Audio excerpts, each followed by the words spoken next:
안녕하세요. 책한민국입니다. 오늘 소개할 책은 내가 원하는 것을 나도 모를 때, 지은이는 전승환, 250만 독자에게 따뜻한 이야기를 전하는 책 읽어주는 남자. 바쁜 일상에 치여 자신이 원하는 게 뭔지도 모른 채 살아가는 이들에게 힘과 용기를 전하기 위해 2020년 내가 원하는 것을 나도 모를 때를 펴냈다. 출간 이후 주요 서점들에서 최장기간 인문 베스트셀러 1위를 지키며 한 해 동안 가장 많이 사랑받은 올해의 책으로 꼽혔다. 무사태평하게 보이는 사람들도 마음속 깊은 곳을 두드려보면 어딘가 슬픈 소리가 난다. 나스메 소세키의 나는 고양이로 소이다는 고양이를 주인공으로 한 풍자 소설입니다. 저는 특히 이 문장을 좋아하는데 사실 우리도 겉으로는 아무 일 없다는 듯 밝게 행동하면서 속으로는 깊은 슬픔을 감추고 살아갈 때가 많기 때문입니다. 우리 마음의 바닥, 그 깊숙한 곳에 있는 슬픔까지 찾아와 위로를 건넬 수 있는 사람은 많지 않습니다. 슬픔과 고통의 형태가 다양하기에 우리에게는 다양한 형태의 위로가 필요합니다. 스스로 위로하는 것도 필요하고 다른 누군가에게 위로를 받아야 할 때도 있습니다. 가끔은 이 세상에 수많은 슬픔이 있고 모두에게 위로가 필요하다는 점이 어쩌면 삶의 가장 멋진 부분일지도 모르겠다는 엉뚱한 생각을 합니다. 우리에게 슬픔이 없어서 위로도 필요 없다면 자신의 깊은 내면을 마주하려거나 타인의 슬픔을 이해하려는 노력 또한 없었을 테니까요. 알랭 드 보통의 불안은 오늘날 많은 사람이 겪는 불안을 이렇게 설명합니다. 우리가 현재의 모습이 아닌 다른 모습일 수도 있다는 느낌. 우리가 동등하다고 여기는 사람들이 우리보다 나은 모습을 보일 때 받는 그 느낌. 이것이야말로 불안의 원천이다. 과거에 비해 상당히 풍족한 삶을 살고 있는데도 불안이 점점 커지는 이유가 여기 있습니다. 더 풍족한 사람과 비교하게 되고 스스로 모자란 점을 찾게 되는 것이 오늘날 우리의 서글픈 모습입니다. 이 문제를 깊이 고민한 철학자가 있습니다. 죽음에 이르는 병, 이것이냐 저것이냐, 불안의 개념 같은 책을 쓴 19세기 덴마크 철학자 쇠렌 키르케고르입니다. 키르케고르는 마음속 깊은 곳에 동요가 없거나 압박이나 부조와 불안을 품지 않은 사람은 없다라고 말하며 불안을 제거하는 대신 오히려 불안을 토대로 자신만의 실존주의 철학을 세웠습니다. 그는 이렇게 선언합니다. 불안은 자유의 가능성이다. 사람들은 말한다. 사람 사이에 느껴지는 거리가 싫다고. 하지만 나는 사람과 사람 사이에도 적당한 간격이 필요하다고 생각한다. 사람에게는 저마다 오로지 혼자 가꾸어야 할 자기 세계가 있기 때문이다. 또한 떨어져 있어서 빈 채로 있는 그 여백으로 인해 서로 애틋하게 그리워할 수 있게 된다. 구속하듯 구속하지 않는 것. 그것을 위해 서로 그리울 정도의 간격을 유지하는 일은 정말 사랑하는 사이일수록 필요하다. 너무 가까이 다가가서 상처 주지 않는, 그러면서도 서로의 존재를 늘 느끼고 바라볼 수 있는 그 정도의 간격을 유지하는 지혜가 필요한 것이다.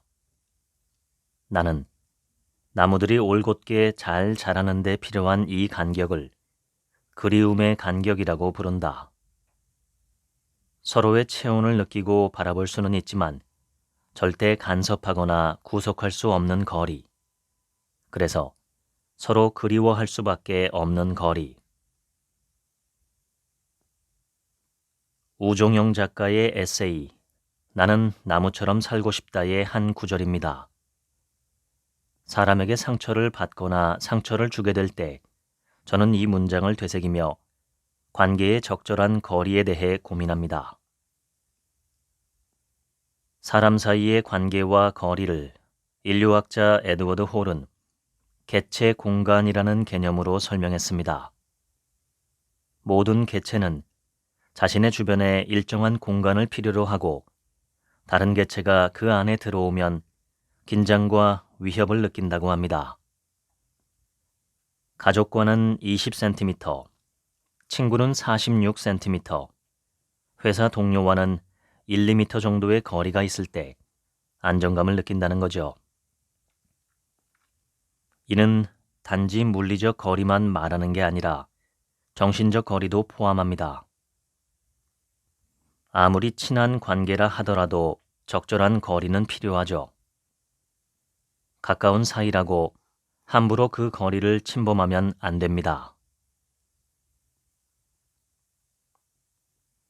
슬픔이 한 번도 본 적 없는 거대한 모습으로 눈앞을 가로막더라도 놀라지 마십시오. 그리고 믿어야 합니다. 삶이 당신을 잊지 않았다는 것을, 당신의 손을 꼭 잡고 있다는 것을, 결코 그 손을 놓지 않으리라는 것을. 독일 시인 라이너 마리아 릴케가 쓴 젊은 시인에게 보내는 편지의 일부입니다. 스스로를 향해 너는 이렇다 저렇다 판단의 잣대를 들이대지 마세요. 그럴 때마다 당신이 얻는 것은 상처뿐입니다. 파울로 코엘료의 소설 마법의 순간의 한 문장입니다. 엄격한 판단의 잣대를 들이대는 일은 자신뿐 아니라 타인에게도 늘 조심해야 합니다. 우리에게 필요한 건 상처를 주는 관계가 아니라 힘이 되어주고 사랑하고 위로해줄 수 있는 관계입니다. 언제부터인지 사람들이 제 곁에 오래 머물지 않고 다들 떠나간다는 생각이 부쩍 잦아졌습니다. 예전에는 사람들에게 먼저 다가가 저라는 책을 펼쳐 보이곤 했습니다. 마음을 털어놓고 깊은 진심을 보여주려 했지요.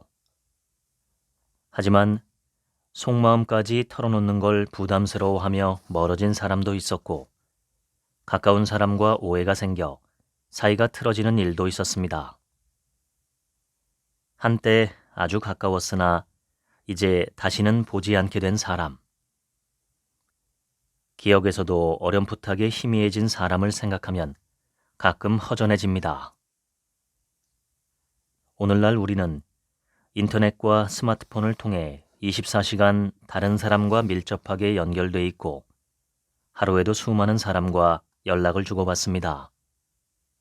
하지만 관계로 인한 외로움은 오히려 더 깊어졌지요. 저는 외로울 때 책을 읽습니다. 적어도 내가 느끼는 감정을 다른 누군가도 느끼고 있다는 위안을 얻게 되지요. 이런 제 마음에 잘 와닿은 시 한 편을 소개하겠습니다. 정호승 시인의 수선화에게입니다. 울지 마라. 외로우니까 사람이다. 살아간다는 것은 외로움을 견디는 일이다. 공연이 오지 않는 전화를 기다리지 마라. 눈이 오면 눈길을 걸어가고 비가 오면 빗길을 걸어가라. 갈대숲에서 가슴 검은 도요새도 너를 보고 있다. 가끔은 하느님도 외로워서 눈물을 흘리신다. 새들이 나뭇가지에 앉아있는 것도 외로움 때문이고 내가 물가에 앉아있는 것도 외로움 때문이다. 산 그림자도 외로워서 하루에 한 번씩 마을로 내려온다. 종소리도 외로워서 울려 퍼진다. 세상에는 수많은 모양과 크기의 외로움이 있고 그것은 서로 비교할 수 없습니다. 100명의 사람이 있다면 100개의 외로움이 있고 우리는 저마다 다른 외로움을 홀로 외롭게 견뎌내야 하지요. 누구도 타인의 외로움을 잘 안다고 쉽게 말할 순 없습니다. 그 선율이 무슨 의미인지 당시에는 몰라. 그건 결국 늦게 배달되는 편지와 같은 거지.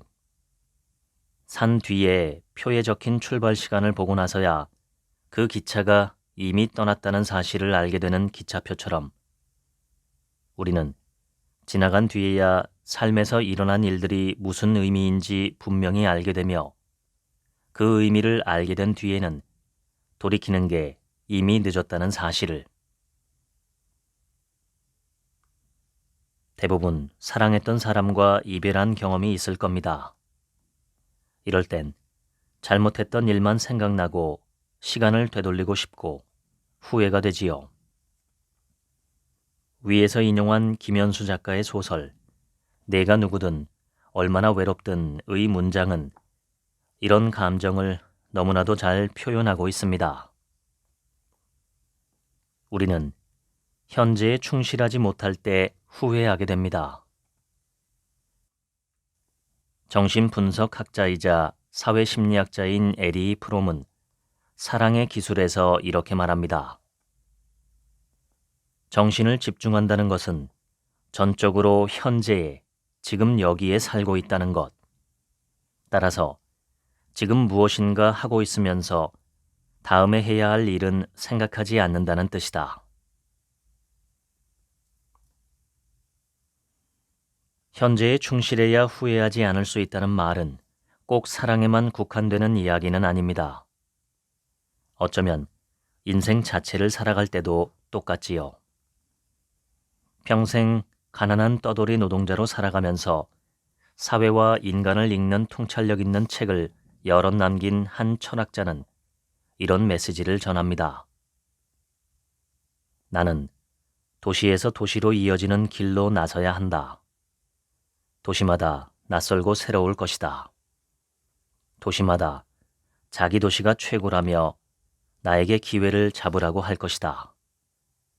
나는 그 기회들을 하나도 놓치지 않을 것이며 결코 후회하지 않을 것이다. 에릭 호퍼의 자서전 길 위의 철학자에 실린 문장입니다. 그는 어릴 적 부모를 잃고 15살 때까지 시각장애를 앓는 등 고단한 삶을 살았습니다. 하지만 그는 끊임없이 책을 읽고 땀 흘려 노동하면서 누구보다 뜨겁게 살았습니다. 그리고 마침내 전 세계적인 사상가의 반열에 올라 대통령 자유훈장까지 받았습니다. 후회라는 감정에 지나치게 매몰돼서는 안 됩니다. 저 역시 잘못을 후회하고 반성할 때마다 키르케고르가 했던 말을 격언처럼 되새기곤 합니다.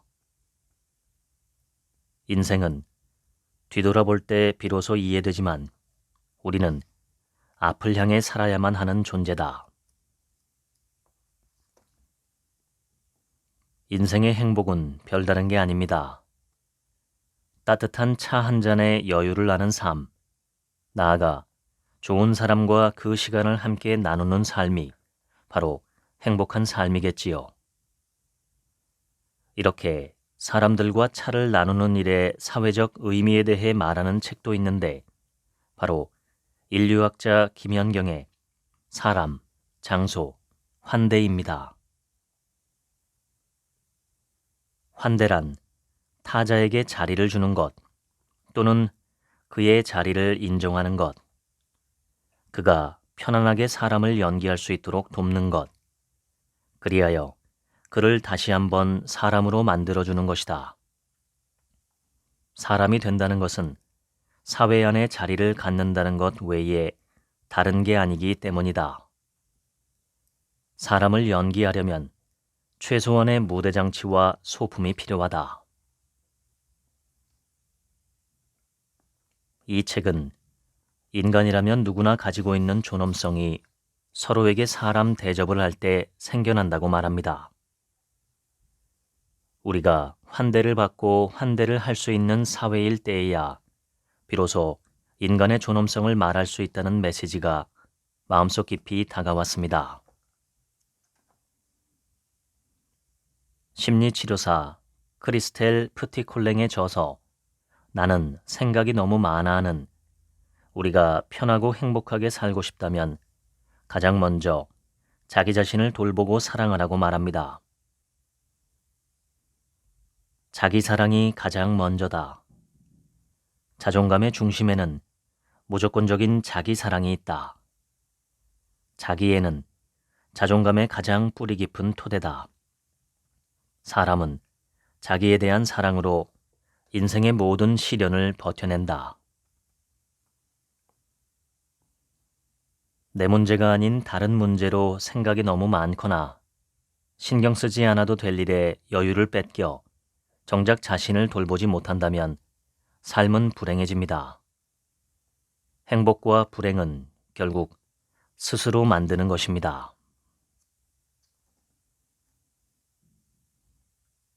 예술가 중에서는 술을 사랑한 이들이 꽤 많았습니다. 대표적으로 한 사람만 꼽자면 19세기 프랑스 상징주의 시인 보들레르를 들 수 있습니다. 유독 제 마음에 크게 와닿은 시가 한 편 있습니다. 바로 취하라입니다. 항상 취해 있어야 한다. 모든 것이 거기 있으며 이것이야말로 본질적인 문제다.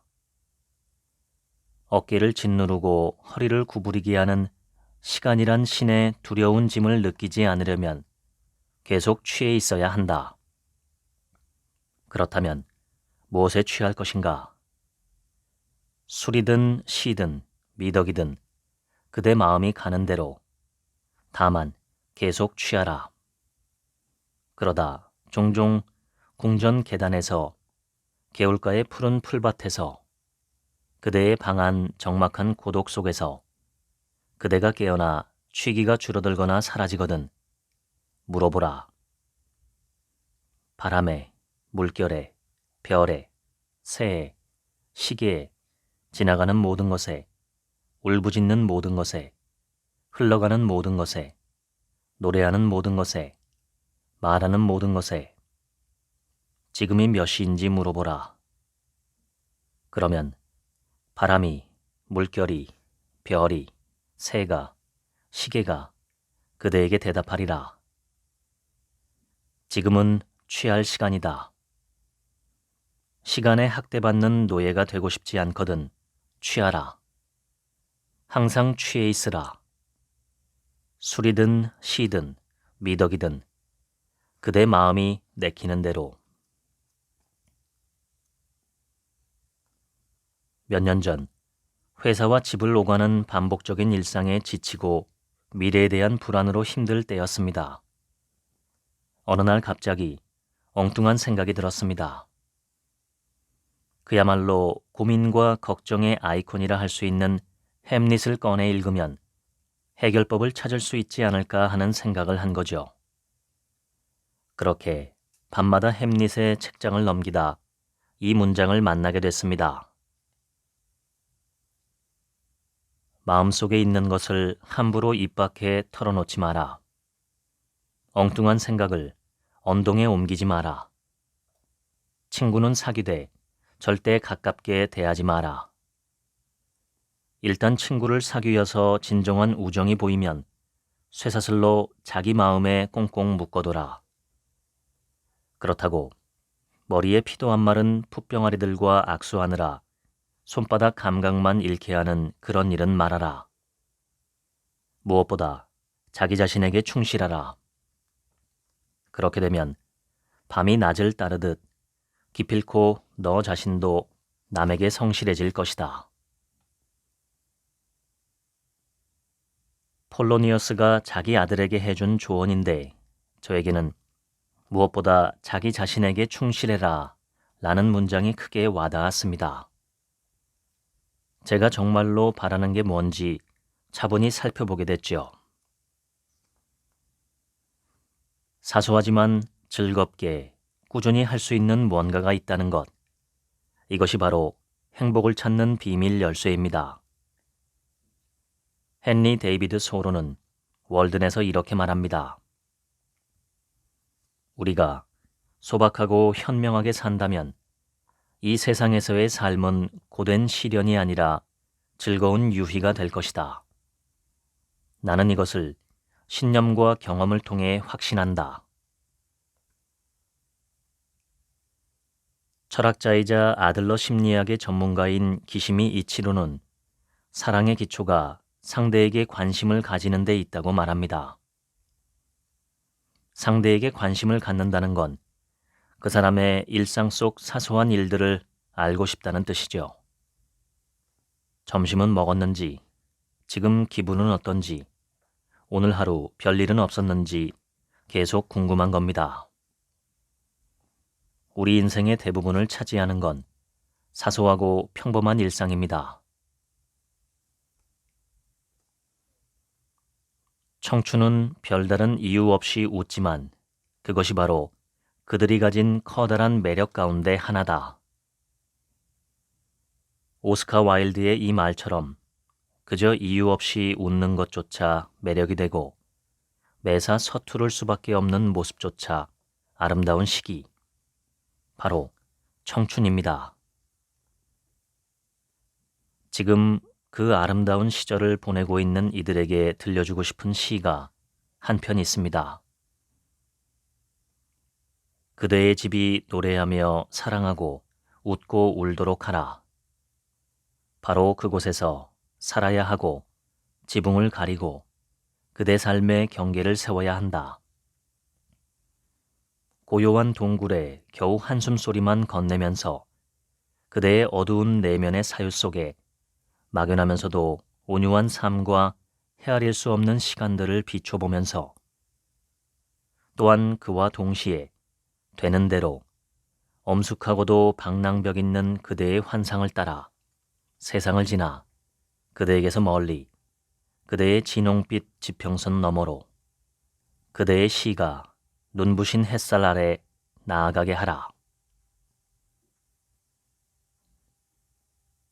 어느 시인에게라는 시의 일부입니다. 이 시를 쓴 빅토르 위고는 소설 레미제라블과 파리의 노트르담으로 유명한 작가로 프랑스 낭만주의 시대를 대표하는 시인이기도 했습니다. 실제로 위고는 누구보다 자신의 감정에 충실하며 뜨거운 청춘을 보낸 인물이었습니다. 23세 나이에 프랑스 왕실로부터 레지옹 도네르 훈장을 받을 정도로 문학 활동에 열정적이었고 나폴레옹 3세의 쿠데타에 반대했다가 19년간 국외로 망명을 떠나기도 했었죠. 모든 사람의 진정한 의무는 단 한 가지뿐이다.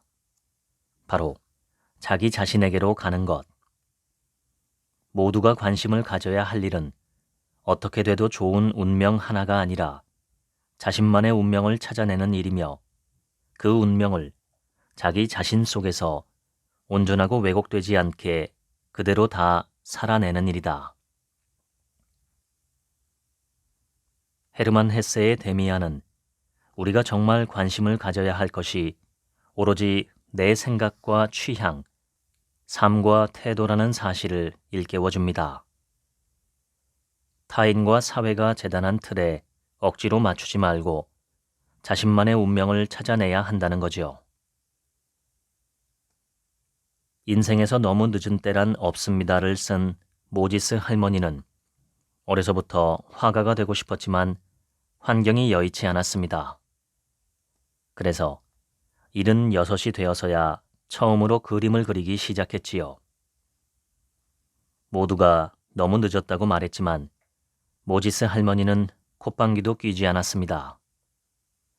이후 20년 넘게 작가로 활동하며 1600여 점의 그림을 그렸지요.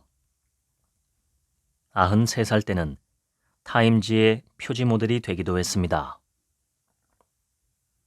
이분들에게 때를 놓쳤다거나 나이가 너무 많다는 말은 아무 의미가 없습니다. 그런 세상의 편견은 전혀 문제가 되지 않지요. 중요한 건 오직 자기가 즐겁게 하고 싶은 것을 용기 있게 실천하는 일뿐입니다. 매일 주어지는 하루하루는 오직 우리 자신만의 것입니다. 아무리 대단한 사람도 그 하루를 대신 살아줄 수는 없으며 어느 누구도 남과 똑같은 삶을 살 수 없습니다. 우리는 모두 이 세상에서 유일한 존재입니다. 그런 자신을 좀 더 아끼고 사랑하며 행복을 느낄 수 있는 삶을 살아야 합니다. 진정한 여행은 낯선 땅을 방문하는 것이 아니라 새로운 눈을 갖는 것이다. 여행은 일상에서 벗어난 색다른 경험을 주지만 결국 우리는 언젠가 다시 일상으로 돌아가야만 합니다. 하지만 프루스트의 말처럼 새로운 눈까지 기른다면 얼마나 좋을까요? 어렸을 때 안데르센 동화를 읽어보셨을 겁니다. 성냥팔이 소녀, 인어공주, 미운 오리새끼 등 수백 편의 작품이 있지요. 사실 안데르센은 어린 시절 가난하고 외모 콤플렉스도 있었다고 합니다. 자서전격인 작품이 바로 미운 오리새끼죠. 다르게 생겼다는 이유로 구박과 비난을 받으며 자란 오리가 사실은 자신이 백조였다는 것을 깨닫고 훨훨 하늘을 날아오르는 결말의 동화입니다. 안데르센의 동화에는 그의 삶과 철학이 담겨 있습니다. 안데르센은 삶은 곧 여행이다 라는 말을 남길 만큼 여행광으로 틈만 나면 가방을 싸서 집을 떠났다고 합니다. 25 청년 시절부터 세상을 떠나기 몇 해 전까지 계속해서 여행을 떠났죠. 어쩌면 안데르센은 이야기를 통해 눈앞의 어려움을 극복하기 위해선 때론 멀리 물러서서 문제를 바라보는 것도 필요하다는, 즉 여행이 필요하다는 메시지를 던진 건지도 모르겠습니다. 당신이 할 수 있는 가장 큰 모험은 당신이 꿈꾸는 삶을 사는 것이다. 미국의 방송인 오프라 윈프리는 이렇게 말한 적이 있습니다. 가난과 폭력으로 점철된 고통스러운 어린 시절을 보냈던 그는 트라우마를 극복하고 끊임없는 도전을 통해 마침내 자기 꿈을 이뤘습니다. 우리는 모두 꿈을 꿉니다. 꿈꾸는 삶을 살고 싶어 합니다. 중요한 건 직접 그런 삶을 살려는 의지입니다.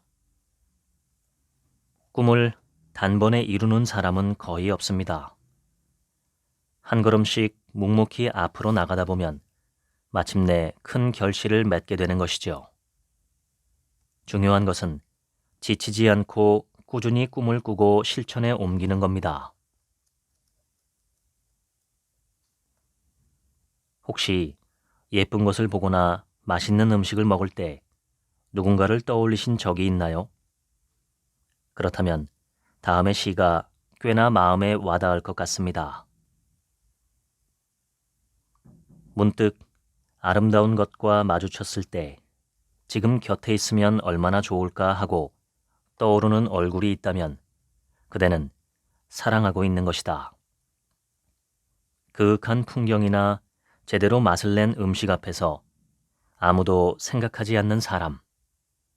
그 사람은 정말 강하거나 아니면 진짜 외로운 사람이다. 종소리를 더 멀리 내보내기 위하여 종은 더 아파야 한다. 이문재 시인의 농담이라는 시입니다. 사람과의 관계를 아름다운 언어로 표현한 시지요. 저는 특히 아름다운 것, 맛있는 음식 앞에서 떠오르는 얼굴이 없다면 정말 강하거나 진짜 외로운 사람이라는 표현이 무척 마음에 와닿았습니다. 건조하고 메마른 일상을 살아가느라 아름다운 것을 마주할 때에도 누군가를 떠올리지 못하는 자신을 발견할 때 문득 서글퍼졌던 적이 있기 때문입니다.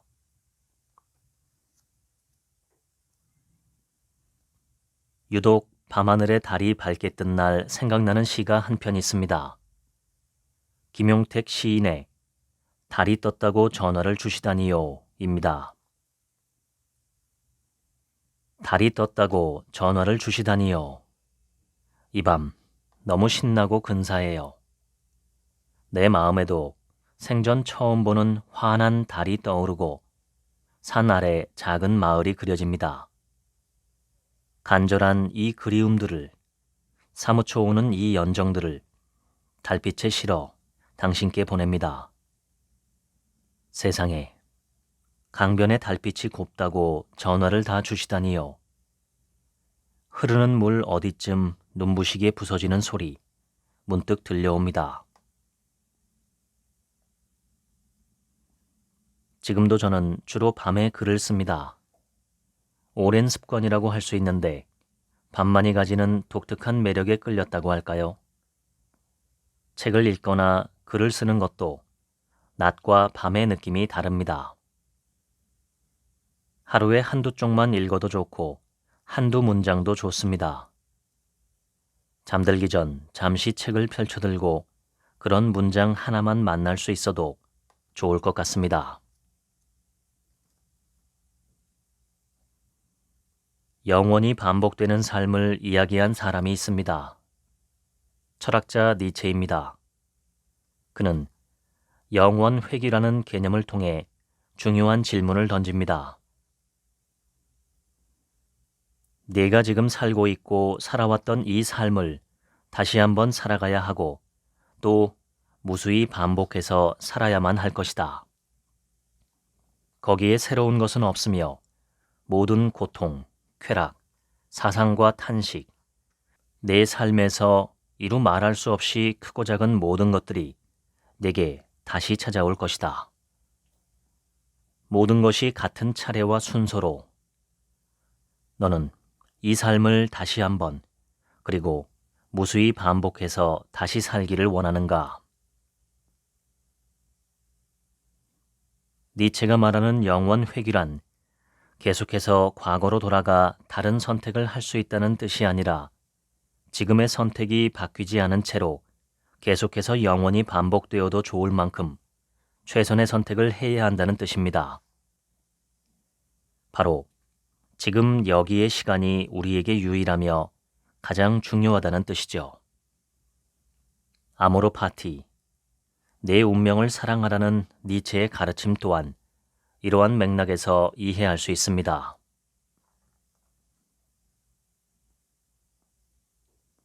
돌아보면 언제나 혼자였지요. 나를 사랑한다고 다가오는 사람에게선 내가 물러났고 내가 사랑하는 사람에게 다가서면 그 사람이 자꾸 멀어지고 있었지요. 나에게서 물러선 그 사람에게 다시 다가서면 그 사람이 부담스러워 나를 피했고 내가 물러섰는데도 다가오는 이는 내가 피하고 싶어 견딜 수 없어 했지요. 늘 나를 사랑해주는 사람보다 내가 사랑하는 사람이 더 아름다웠던 것을, 내겐 늘 곁에 있어줄 수 있는 이보다 내가 곁에 있고 싶은 이가 필요했던 것을, 만나고 싶은 사람은 만나지지 않고 나를 만나고 싶다는 사람만이 자꾸 만나지는 인생의 쓸쓸함이요. 그러기에 나는 언제나 섬일 수밖에 없었지요. 돌아보면 늘 섬이 술을 마시고 있었지요.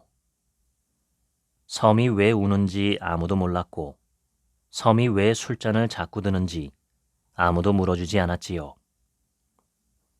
파도는 오늘도 절벽의 가슴에 부딪혀 옵니다. 절벽의 꽃에 오르지도 못하고. 이용채 작가의 혼자일 수밖에 없는 이유입니다. 제 자신이 고립된 섬처럼 느껴질 때 다른 어떤 사람의 말보다 이 시가 제 마음을 알아주고 위로해 주었습니다. 마치 이렇게 응원해 주는 것 같았어요. 나도 비슷한 기분을 느낀 적이 있다고. 살다 보면 다들 그럴 때가 있지만 이렇게 술잔을 기울이고 툭툭 털고 일어나면 된다고. 비록 우리 모두는 외딴 섬이지만 또한 우리에겐 다른 섬으로 갈 수 있는 배가 있고 다리가 있다고. 결코 희망을 포기하지 말라고 말입니다. 그렇게 외로울 때에도 혼자 외롭지 않기를. 마음에 닿는 문장을 읽거나 혹은 영화든 음악이든 다른 어떤 예술이든 당신의 그 마음이 누군가와 연결되어 있다는 것을 알기를. 당신이 외로울 때 어딘가엔 함께 외로워할 누군가는 반드시 있으니까요.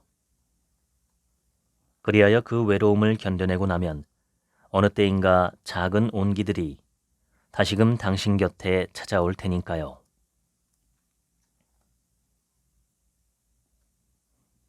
착한 아이 콤플렉스는 심리학 용어로 다른 사람에게 착한 사람으로만 보이고 싶어하는 심리 현상을 말합니다. 그런 마음 자체가 나쁜 것은 아니지만 문제는 타인의 시선만 신경 쓰느라 자신의 감정을 제대로 표현하지 못한다는 거죠. 그렇게 되면 남들에게는 착한 사람이나 좋은 사람으로 불릴지 모르지만 정작 가장 중요한 내 마음을 내가 해치게 됩니다.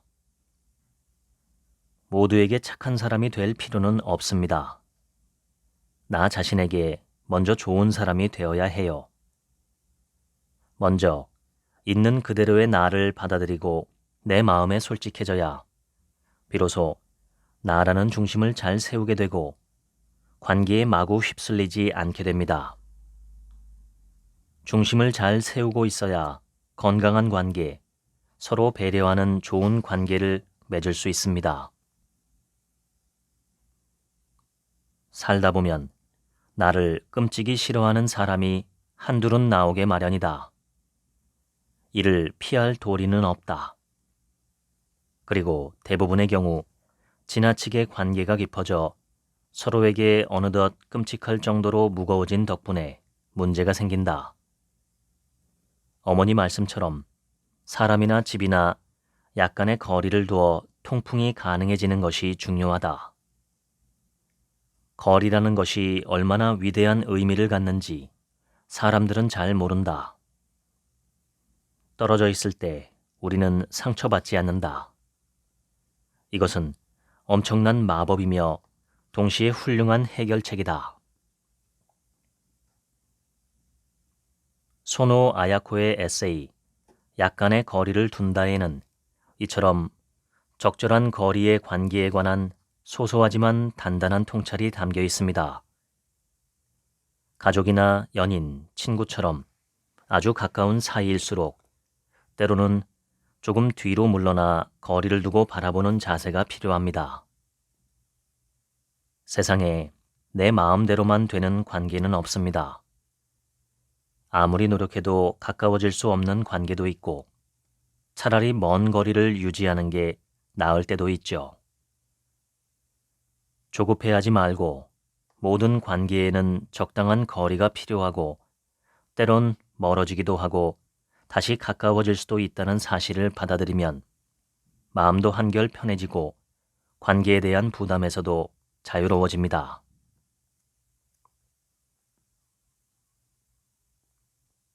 엄마는 그래도 되는 줄 알았습니다. 하루 종일 밭에서 죽어라 힘들게 일해도 엄마는 그래도 되는 줄 알았습니다. 찬밥 한 덩이로 대충 부뚜막에 앉아 점심을 때워도 엄마는 그래도 되는 줄 알았습니다. 한겨울 냇물에 맨손으로 빨래를 방망이질해도 엄마는 그래도 되는 줄 알았습니다. 배부르다, 생각 없다, 식구들 다 먹이고 굶어도 엄마는 그래도 되는 줄 알았습니다. 발뒤꿈치 다 해져 이불이 소리를 내도 엄마는 그래도 되는 줄 알았습니다. 손톱이 깎을 수조차 없이 닳고 문드러져도 엄마는 그래도 되는 줄 알았습니다. 아버지가 화내고 자식들이 속썩여도 전혀 끄떡없는 엄마는 그래도 되는 줄 알았습니다. 외할머니 보고 싶다. 외할머니 보고 싶다. 그것이 그냥 넋두리인 줄만. 한밤중 자다 깨어 방구석에서 한없이 소리 죽여 울던 엄마를 본 후론. 아, 엄마는 그러면 안 되는 것이었습니다. 심순덕 시인의 엄마는 그래도 되는 줄 알았습니다입니다. 시인은 1960년 강원도 횡계에서 9남매의 막내로 태어나 특히 엄마의 사랑을 많이 받았다고 합니다. 31살 때 엄마가 세상을 떠나자 그리움에 사무친 나머지 이 시를 썼다고 하지요. 예전에 어떤 광고를 본 적이 있습니다. 건강검진을 마친 사람들에게 의사가 이야기합니다. 당신에겐 9개월이 남았습니다. 사람들은 몹시 놀라며 건강검진 결과서를 펼쳐보죠. 거기엔 이런 글이 적혀 있습니다. 많이 놀라셨죠? 앞이 캄캄하셨나요? 당신은 시간을 어떻게 보내고 있나요? 보통 몇 시에 퇴근하시고 하루 몇 시간을 주무시나요? 친구와 보내는 시간은 얼마나 되나요? 그 시간을 모두 제외하고 당신이 평생 가족과 함께할 수 있는 시간은 9개월입니다.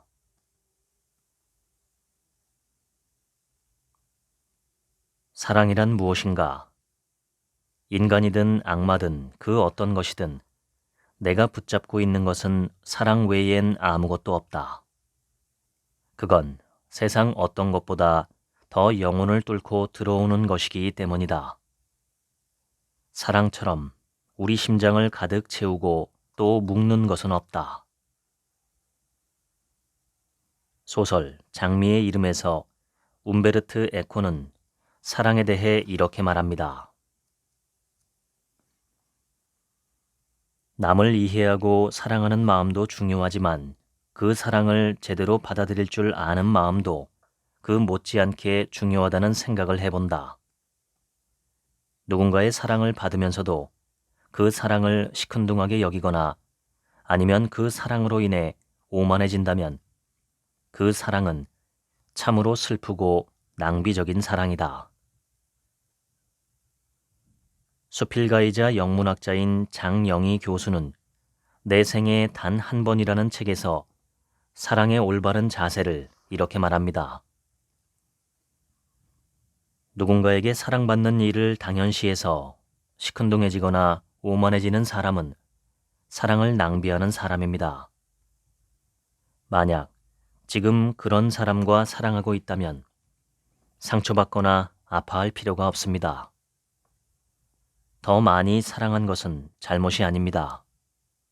오히려 사랑을 제대로 받을 줄 모르는 것이 어리석은 일이지요. 더 많이 사랑하는 일은 정말 아름답고 행복한 것입니다. 강자와 약자를 나누고 고수와 하수를 나누어 강자가 되고 고수가 되려고 이리저리 재고 요령을 부리는 것은 사랑이 아닙니다. 그저 조건 없이 상대를 먼저 생각하고 배려하고 아낌없이 사랑을 주려는 마음을 가질 때에야 비로소 우리의 사랑은 무사할 겁니다.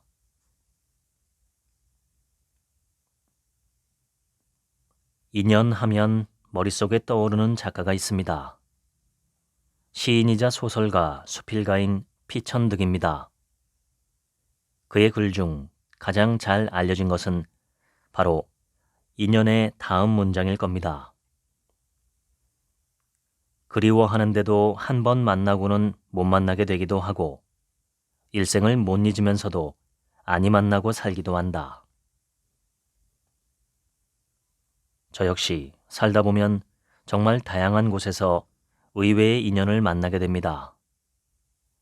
사회생활을 하다 보면 나도 모르게 이해관계를 따지거나 편견을 가진 채 관계를 맺는 경우가 생기는데 그렇게 맺은 인연은 깊이도 없고 오래 가지도 못합니다. 인연을 너무 어렵게만 생각할 필요는 없습니다. 그저 좋은 인연이 눈앞에 있다면 거기에 최선을 다하는 거죠. 물론 그럼에도 뜻하지 않게 상처를 주는 나쁜 인연을 마주하기도 하지만 그러다가도 그런 아픔을 위로해주는 좋은 인연을 다시 만나게 됩니다. 하나하나 재고 따지며 가식적으로 꾸미지 말고 진솔한 모습을 보여주는 것이 중요합니다. 어떤 인연이 나와 함께할 인연인지 알 수 없다면 우리가 마주하는 그 모든 인연에 대해 가져야 할 자세는 하나입니다. 진심 그대로를 보여주는 겁니다.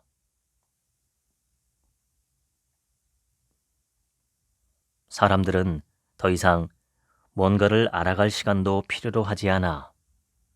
이미 만들어진 채 상점에 진열된 것만 사지. 사람들에게 친구가 없는 건 친구를 파는 상점이 없기 때문이야.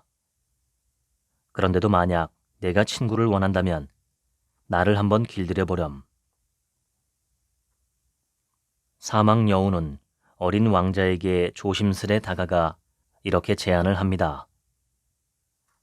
어린 왕자가 그럼 어떻게 해야 사막 여우를 길들일 수 있는지 묻자 이렇게 대답하지요. 매일같이 조금씩 곁으로 다가와 주어. 매번 같은 시간에 와주면 더 좋아. 만약 내가 매일 오후 4시쯤에 온다면 난 3시부터 행복해지기 시작할 거야. 생텍쥐 페리의 어린 왕자의 유명한 구절 중 하나입니다. 1943년 발표된 작품임에도 오늘날까지 많은 사랑을 받고 있죠. 특히 어른을 위한 책이라고 작가가 밝힌 것처럼 성인이 읽어도 무척 뜻깊은 다양한 메시지가 담겨 있습니다. 오늘날 우리는 빨리빨리 효율성을 따지는 문화에 너무나도 익숙해 있습니다. 누군가와 친해지고 싶으면 매일 조금씩 다가가는 대신 24시간 소통하는 편을 택하지요. 언뜻 무척 경쾌하고 편해 보이지만 이렇게 맺은 우정은 금세 깨지고 멀어지기 쉽습니다. 상점에서 물건을 사듯 쉽게 가까워지고 또 물건을 버리듯 쉽게 멀어지는 관계. 그걸 정말 우정이라 할 수 있을까요? 언젠가 친구들과 이런 대화를 나눈 적이 있습니다. 친구라면 어떤 가치관으로 인생을 살아가는지 정도는 이야기할 수 있어야 하는 것 아니냐고 말이죠. 시시콜콜한 이야기를 즐겁게 나누는 것도 중요하지만 때로는 속 깊은 이야기도 나눌 수 있는 관계가 삶을 좀 더 풍성하고 깊이 있게 만들어주는 좋은 우정이란 생각이 들었습니다.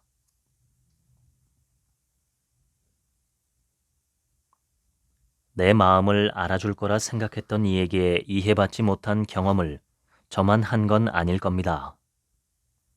이런 일을 겪으면 정말 속상하고 슬퍼지죠. 사람들과 굉장한 거리감도 느껴지고요. 아마 반대의 경우도 있었을 겁니다. 다른 누군가도 분명 제 무심함 탓에 비슷한 상처를 입은 적이 있을 거예요. 프로이트, 융과 함께 현대 심리학의 거장으로 손꼽히는 아들러 역시 아들러의 인간 이해라는 책의 앞부분에 이렇게 털어놓고 있으니까요. 우리는 인간에 대한 이해 없이 오랜 시간을 살아왔고 그 결과 서로 낯설어졌다.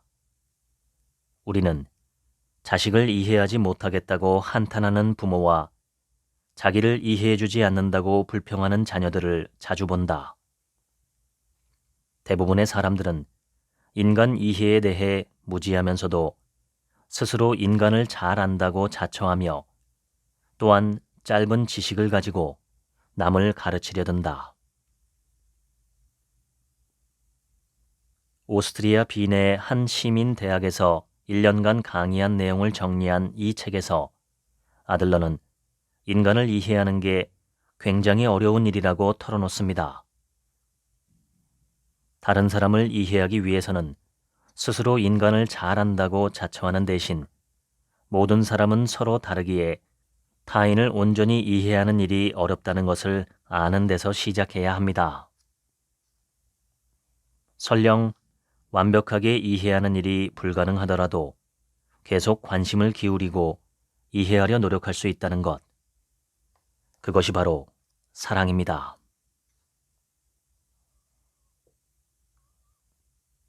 나다움을 잃어가는 분들에게 아잔 브라흐마 스님은 술 취한 코끼리 길들이기라는 책에서 이런 이야기를 건넵니다.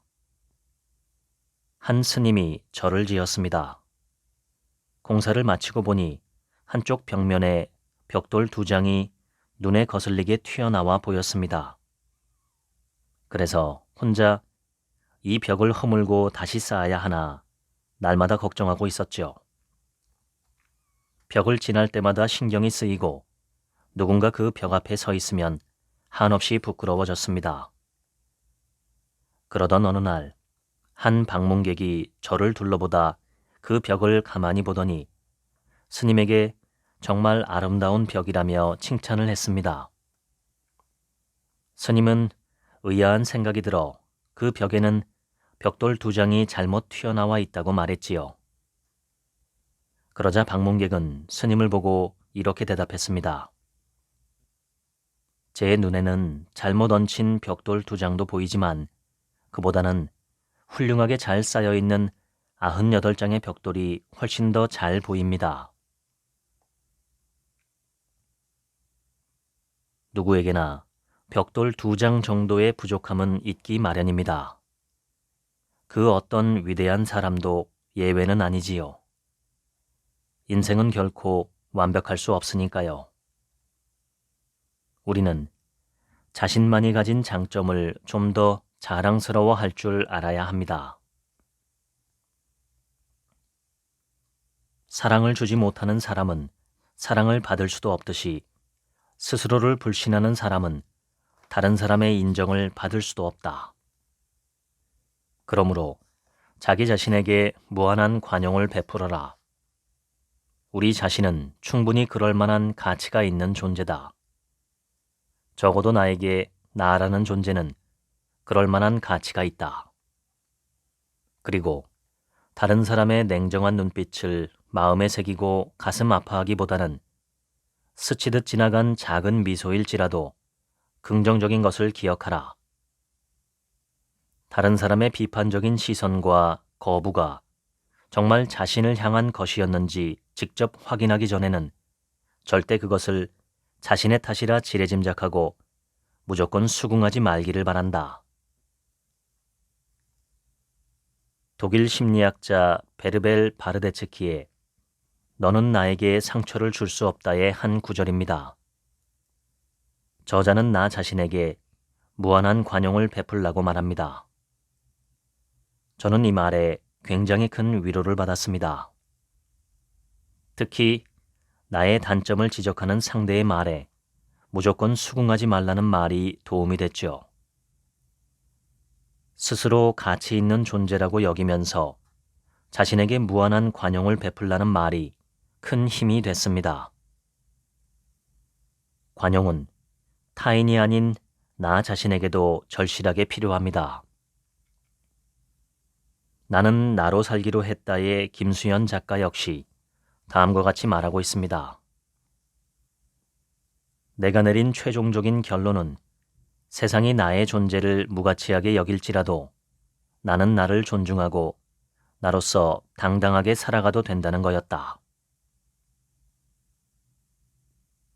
결국 나다운 삶의 기초는 자기 자신을 긍정적으로 바라보는 데서 시작합니다.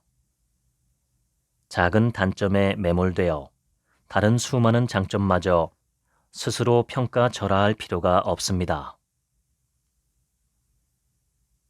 나다운 삶을 위해 기꺼이 큰 바다로 나아갈 용기를 낸 당신에게 그리스인 조르바의 작가 니코스 카잔차키스가 자신의 묘비명으로 새긴 격려의 말을 건네고 싶습니다. 나는 아무것도 바라지 않는다. 나는 아무것도 두렵지 않다. 나는 자유롭다.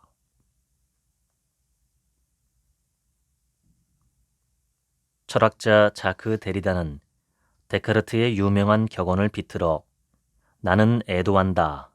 따라서 나는 존재한다 라고 말했습니다. 타인의 슬픔을 공감하고 위로를 건네는 마음, 즉 애도를 통해서만 우리는 인간됨을 지켜갈 수 있다는 거죠. 사람은 누구나 사랑하는 사람과 함께 살아가는 법이기에 사랑을 잃은 슬픔 역시 마주할 수밖에 없습니다. 따라서 슬픔을 공부하고 애도를 공부한다는 것은 곧 우리 자신을 공부하는 일이기도 합니다. 그렇다면 과연 우리는 어떤 애도를 해야 할까요? 번역가이자 문학평론가인 왕은철 교수는 자신의 에세이 애도 예찬에서 심리학자 프로이트가 아들을 잃은 친구를 위로하며 보낸 편지 글을 소개합니다. 우리는 그러한 상실 이후에 애도의 극심한 상태가 진정되리라는 걸 알지만 동시에 우리가 위로할 길 없는 상태로 있을 것이며 대리인을 결코 찾지 않을 것이라는 것도 알고 있지요. 무엇이 그 틈을 메우든 설령 그 틈이 완전히 메워진다 할지라도 그것은 뭔가 다른 것으로 남아 있어요. 그리고 실제로 그것은 그래야 해요. 그것은 우리가 버리고 싶지 않은 사랑을 영속시키는 유일한 방법이니까요. 사랑하는 사람을 잃은 뒤에 생기는 빈틈, 우리는 모두 그런 상처를 품은 채 살아갑니다. 프로이트의 말처럼 우리가 할 수 있는 최선의 애도는 오히려 이별 이후의 세상을 더 크게 웃고 울고 떠들며 살아가는 것이죠. 왜냐하면 그것이야말로 버리고 싶지 않은 사랑을 영원히 지속시키는 유일한 방법이니까요.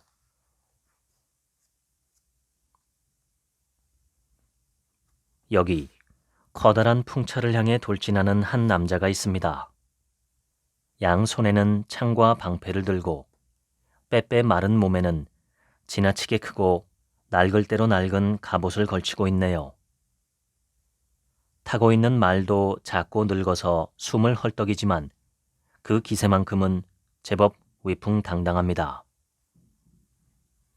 제가 가장 사랑하는 캐릭터 가운데 하나인 그는 바로 돈키호테입니다. 돈키호테는 진정한 기사로서의 의무와 특권을 이렇게 설명합니다. 불가능한 꿈을 꾸는 것, 무적의 적수를 이기며 견딜 수 없는 고통을 견디고 고귀한 이상을 위해 죽는 것, 잘못을 고칠 줄 알며 순수함과 선의로 사랑하는 것, 불가능한 꿈속에서 사랑에 빠지고 믿음을 갖고 별에 닿는 것. 대모험의 끝에는 돈키호테의 묘비명이 나옵니다. 죽음이 죽음으로도 그의 목숨을 이기지 못했음을 깨닫노라. 그는 온 세상을 하찮게 여겼으니 세상은 그가 무서워 떨었노라. 러시아 소설가 투르게네프는 인간을 햄릿형과 돈키호테형 두 가지 유형으로 구분하기도 했는데요. 생각만 많고 쉽사리 행동하지 못하는 햄릿형과 달리 돈키호테형은 실수를 저지르기도 하지만 용기와 실행력을 갖추고 있죠. 다양한 캐릭터를 통해 인간 본성을 날카롭게 통찰하고 있어 노르웨이 노벨 연구소는 돈키호테를 문학 역사상 가장 위대한 소설로 꼽은 바 있습니다. 괴테는 이렇게 말했습니다. 돈을 잃는 건 가벼운 손실이다. 명예를 잃는 건 꽤 큰 손실이다. 그러나 용기를 잃는 건 모든 걸 잃는 것이다. 또한 작가 폴 브루제는 이렇게 말했습니다. 용기 내서 생각하는 대로 살아라. 그렇지 않으면 당신은 머지나 사는 대로 생각하게 될 것이다. 한 사람의 용기가 인류 역사에 엄청난 영향을 준 사례가 있습니다. 1970년 12월 7일 어느 탑 아래에 과감히 무릎을 꿇었던 한 남자. 바로 서독 총리인 빌리 브란트가 보여준 용기입니다. 제2차 세계대전 당시 나치 독일에 의한 끔찍한 학살이 이루어졌던 현장인 폴란드 바르샤바에 세워진 유대인 기념비 앞에 선 그는 묵념과 유감 표명 정도만 할 거라는 예상을 깨고 용기를 내어 무릎을 꿇고 사죄했습니다. 한 나라의 수장인 총리로서 큰 정치적 파장을 불러일으킬 수 있는 행동이었지만 그는 머리를 숙이는 것만으로는 사죄를 할 수 없겠다는 생각이 들어 용기를 냈다고 말했습니다. 그의 용기는 무릎을 꿇은 것은 한 사람이지만 일어선 것은 독일 민족이었다라는 이야기를 들으며 과거사 문제에 대한 가장 훌륭한 모범 사례라는 평가를 받고 있습니다. 사람은 개별적인 존재인 동시에 사회적인 존재입니다. 세상 어느 누구도 혼자서는 태어나지도 살아갈 수도 없지요. 우리의 이름은 오직 다른 사람에게 불릴 때 의미가 있습니다. 로빈슨 크루소처럼 무인도에 갇힌 게 아닌 이상 반드시 다른 사람과 함께 관계를 맺으며 살아야 하죠. 심리학자이자 대중철학자인 스벤 브링크만은 철학이 필요한 순간에서 우리를 관계적 존재라고 말하기도 했습니다. 다른 사람에게 관심을 가져야 하는 이유는 삶이 상호 의존적이기 때문입니다. 삶은 기본적으로 다른 사람과 어떤 식으로든 관계를 맺는 일이며 그것을 통해 그 사람 삶의 무언가를 자기 손에 쥐게 되는 일입니다. 사랑하는 두 사람이 만났을 때 가장 먼저 하는 일은 바로 서로의 손을 맞잡는 일입니다. 브링크만은 우리의 삶 역시 이처럼 다른 누군가에게 손을 건네고 또 건네진 손을 붙잡는 여정이라고 말합니다. 행복해지기 위해서는 왜 혼자가 아니라 누군가와 함께여야 하는지 에리 프롬은 사랑의 기술에서 이렇게 설명합니다. 자기 자신에 대한 사랑과 타인에 대한 사랑 사이에 분업은 있을 수 없다. 반대로 타인을 사랑하는 것은 자기 자신을 사랑하는 조건이 된다. 행복하려면 자기 자신을 사랑하라. 우리는 지금까지 이런 말을 많이 들어왔습니다. 그런데 프롬은 정반대로 말합니다. 다른 사람을 사랑해야 자기 자신을 사랑할 수 있다고 말이죠. 르네상스 시대를 대표하는 철학자이자 작가인 미셸 드 몽테뉴라는 이름을 들어보셨나요? 우리가 오늘날 흔히 사용하는 에세이라는 단어를 처음 사용한 인물입니다. 몽테뉴는 이 단어를 자신의 글쓰기 방식에 적용하여 사유와 탐구를 통해 인간의 본질을 깊이 사색하는 글의 새로운 형태를 개척했습니다. 특히 나는 무엇을 아는가라는 질문을 던지며 자신을 탐구하고 인간 본성을 이해하려 했는데 삶과 죽음을 두려움이 아닌 자연스러운 순환의 과정으로 받아들이는 가치관이 저에게는 큰 힘이 되었습니다. 언제 생을 마감하든 그게 당신 몫의 전부다. 얼마나 살았느냐가 아니라 어떻게 살았는지가 중요하다. 오래 살았지만 조금 산 것일 수도 있다. 그러니 살아있는 동안에는 삶에 전념하라. 충분히 살았는지의 여부는 실제로 몇 해를 살았는가 보다 그대의 의지에 달려있다. 끊임없이 지향하고도 이르지 못할 만한 곳이 있는가? 끝이 없는 길은 없다. 그는 말합니다. 인간은 불완전하며 이러한 불완전함이야말로 우리의 진정한 모습이다. 저는 가끔 생각합니다. 인간은 사랑을 통해 자신이 얼마나 소중한 존재이고 용감한 존재인지 깨닫는 것 같다고요. 또 한 사람이 떠난 자리에서 우리가 얼마나 무너질 수 있는지도 경험하게 되는 것 같다고요. 우리네 삶은 서로가 완벽한 존재라는 것을 증명하는 것이 아니라 불완전한 우리가 서로에게 어떻게 닿고 어떻게 삶을 풀어가야 하는지를 알아가는 과정이라는 생각이 듭니다.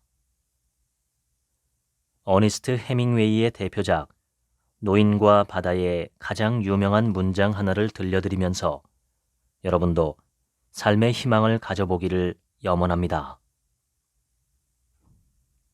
인간은 파괴될 수는 있어도 패배할 수는 없다. 내가 원하는 것을 나도 모를 때 읽어드렸습니다. 오늘 하루치 생각은 없습니다. 들어주셔서 감사합니다.